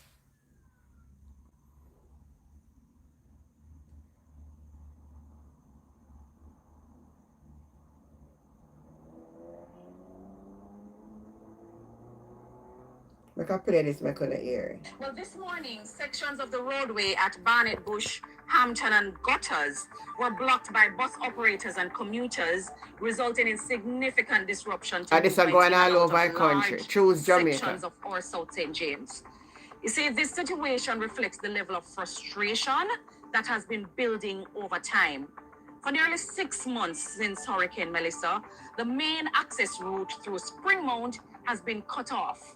This corridor is the primary route used by residents from communities such as Niagara, Johnson, Moko, Garland, Maroon Town, Springfield, Flamstead, Tango River, and many more communities to travel in and out of Montego Bay for work, for school, and essential services. In the absence of that route, residents have been forced to rely on alternative routes that are not adequately maintained and were never designed to carry this volume of traffic. The Hampton to Gutters Road is narrow, effectively a one-lane road with a deep precipice bordering most of it, and significant service deterioration. The Long Hill to Barnet Bush route, while providing access, is longer, in poor condition, and has increased travel time, transportation costs, and wear and tear on vehicles. As a landlocked constituency, South St. James depends on access through neighboring constituencies and parishes to connect us to Montego Bay. So when these routes are compromised, the impact on residents in our St. James South is immediate and widespread and out of our control. I've consistently represented this issue in Parliament. I've written correspondence to the Minister with responsibility for works, and I've had direct engagement with the National Works Agency about it. I've also brought both the ongoing access challenges as well as this morning's developments to the attention of the relevant authorities and the Minister. So we have heard that options are being considered for Springmount, including possible rerouting along the hillside to repair the breakaway to other alternatives. We don't know. But there is no clear definitive update provided to residents from the government on what will be done and within what timeline. What is required at this time is clarity and urgency. Residents need to know what the plan is for Springmount and when access will be restored. In the interim, I'm calling on the St. James Municipal Corporation to urgently address the condition of the Hampton to Gutters Road, which residents are now forced to depend on. So while frustration is being expressed is understandable, it is important that access is not completely restricted to our students and the vulnerable. Please, we need help in South St. James. And I'm going to need him this, because I say today, the people them down on Northwest St. Elizabeth come out and a protest. Let me find it here.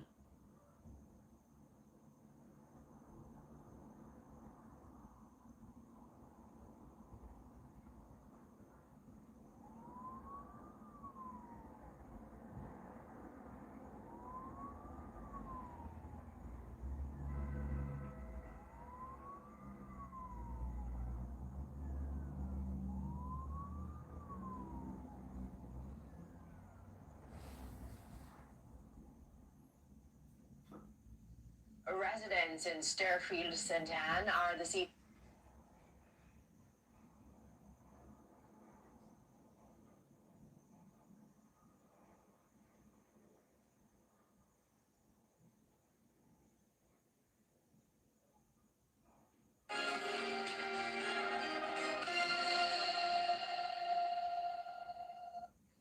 Welcome back to Primetime News. And a special welcome once again to our viewers on TVJ International in the Cayman Islands and online at onespotmedia.com. Up first this evening, a dispute between boys who live in the same community in Bath, St. Thomas, is believed to be the reason behind the fatal stabbing of one of them on Monday. Now, the boys who live just a few houses from each other are no strangers and have been separated by the school administrators in the past. And 2 students are now in custody in relation to the incident. Jamila Maitland has the details. Vanilla Sutherland stares blankly as she rests on a tree in her yard in Bath, St. Thomas, the weight of her grandson's death holding her down. I feel really bad. Really bad because my daughter all the time. 14-year-old Kaylin Doyle was killed by another student on Monday, April 20. It happened at the Morant Bay bus park. But the boys who attend the Seaforth High School are no stranger to each other. TVJ News has been informed that the dispute between the boys started in their community in Castle Hill. Yeah, that's a bad behaving boy. That easy, but I talk much, and that's very easy. But I'm chewing my attention, you know, for good on they bottom there. At the Seaforth High School, classes were dismissed early because of the tragedy. Parents stood guard as they waited for their child to safely exit the compound and another batch to enter. I can't imagine to be in that position. So now we're just asking for God's divine intervention in this situation. The school administrators say they were also aware of the dispute. However, they declined to comment on the details, only saying that they purposely placed them on 2 different shifts. One of the students was placed on the opposite shift. Unfortunately, they developed a conflict outside of the school yesterday, and so the school personnel was not able to intervene, and we know how it unfortunately ended. But we're grateful though, and we're truly happy that the school kind of saw what was happening between them long ago and did what they could to work on it. Unfortunately, things escalated outside of their limit, and we're just sad that it ended the way that it did. Sometime after 2 p.m., the boys had a physical altercation. This time in the Morant Bay bus park, where Kaylin was fatally stabbed. 2 male students from the school had been arrested. Acting Regional Director at the Ministry of Education, Yashika Blackwood-Graham, says the level of violence involved requires serious conflict resolution skills among students. Many of our students seem to be choosing a violent means instead of, trying to talk things out and reporting things to figures of authority. So we want to reinforce those things. They're already built into our guidance curriculum, into our health and family life education curriculum, but we have to now take the time to reinforce that message so that we don't have incidents like these. She says the student's killing is compounded by the passing of a teacher last week. Trauma support is being offered to the school community. Jamila Maitland.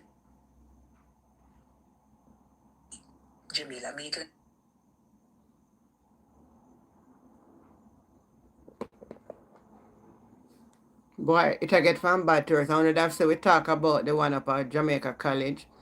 Jamaica College, I try if you say the other one. But then if the other one did steal something, is there not a place in the school to report the boy? More than then take up matters in for them and a beat up people pitney like a then come at school too. We not justify the other one if he do wrong, But if he do wrong, why they never report? They not have the dean of discipline in our school.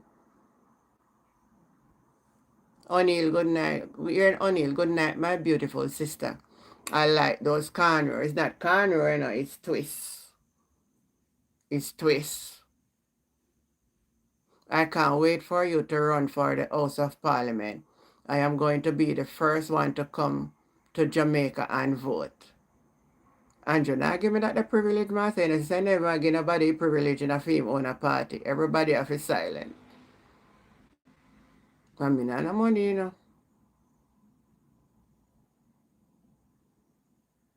You remember Fergie?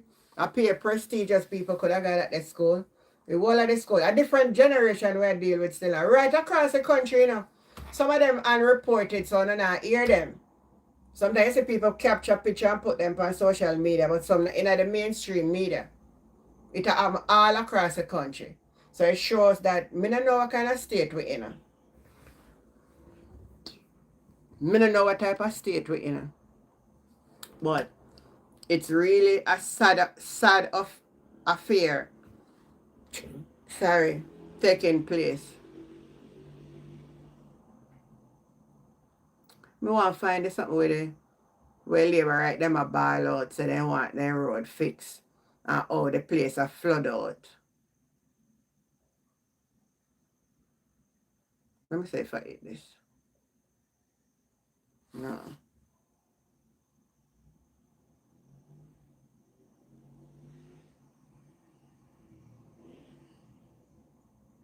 Residents in Sterfield, St. Anne.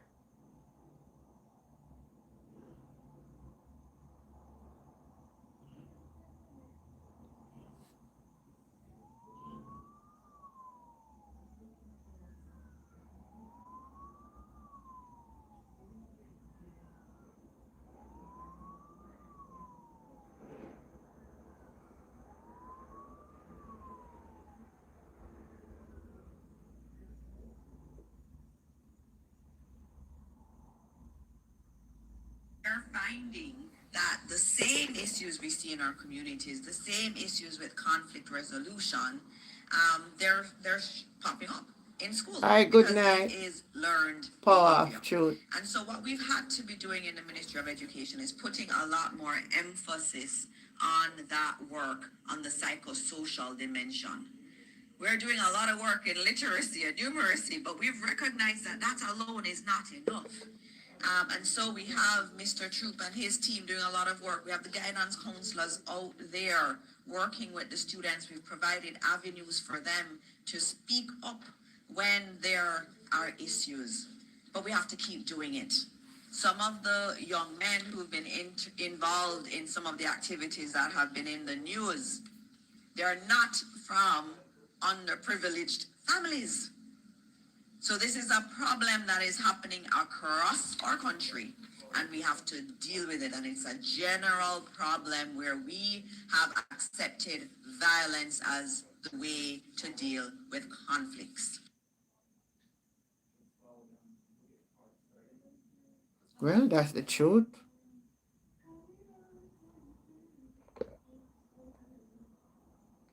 Usually these communities are also characterized by other dysfunctional activity.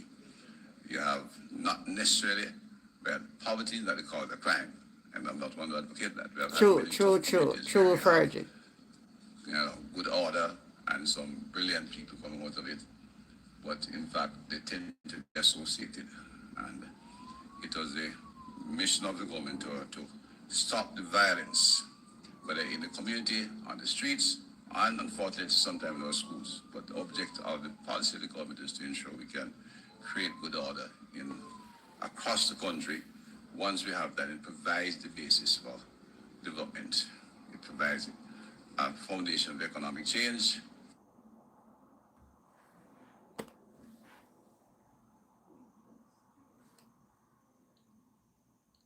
Violence not stop.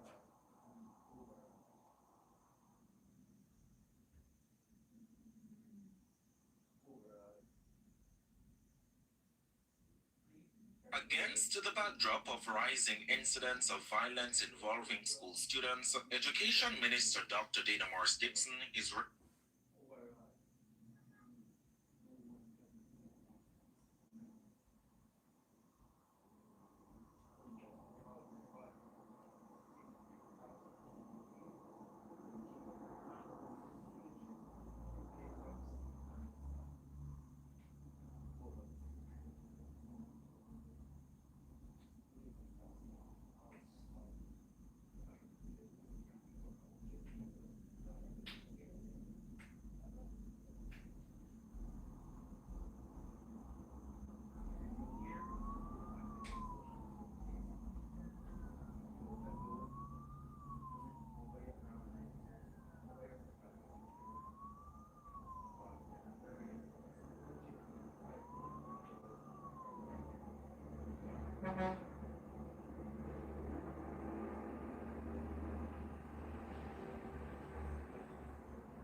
Anyway,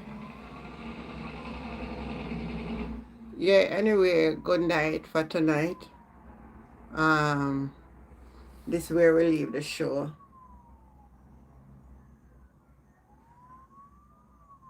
I was looking for, and I think I have it on the phone.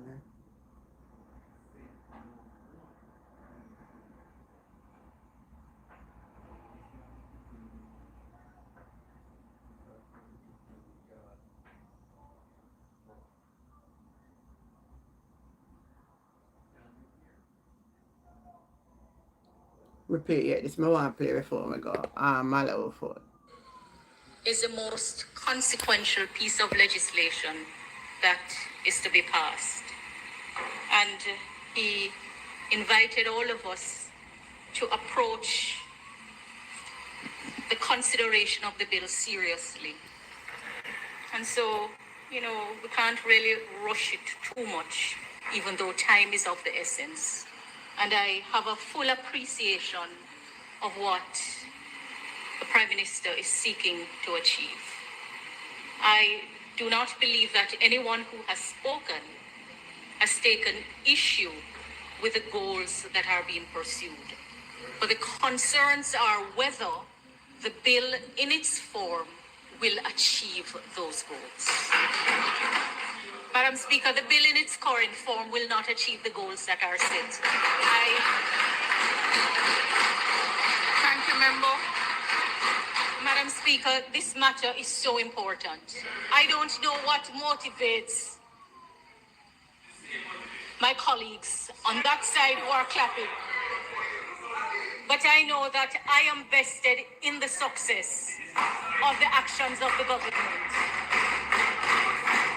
And so, Madam Speaker,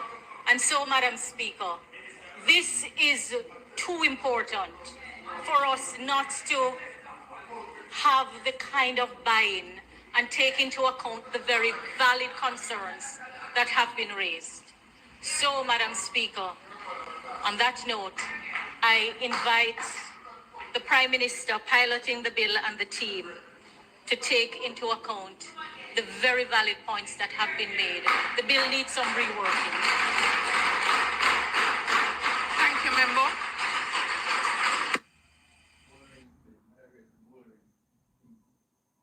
So, whether them a try for trick we or not, the bill cannot pass in the present form. Anyway, love and thanks again for being here, and Can Henry over TikTok for, as always, stopping up for me. Love you a lot. Have yourself a great night. Bye everybody on TikTok. Bye. Love you.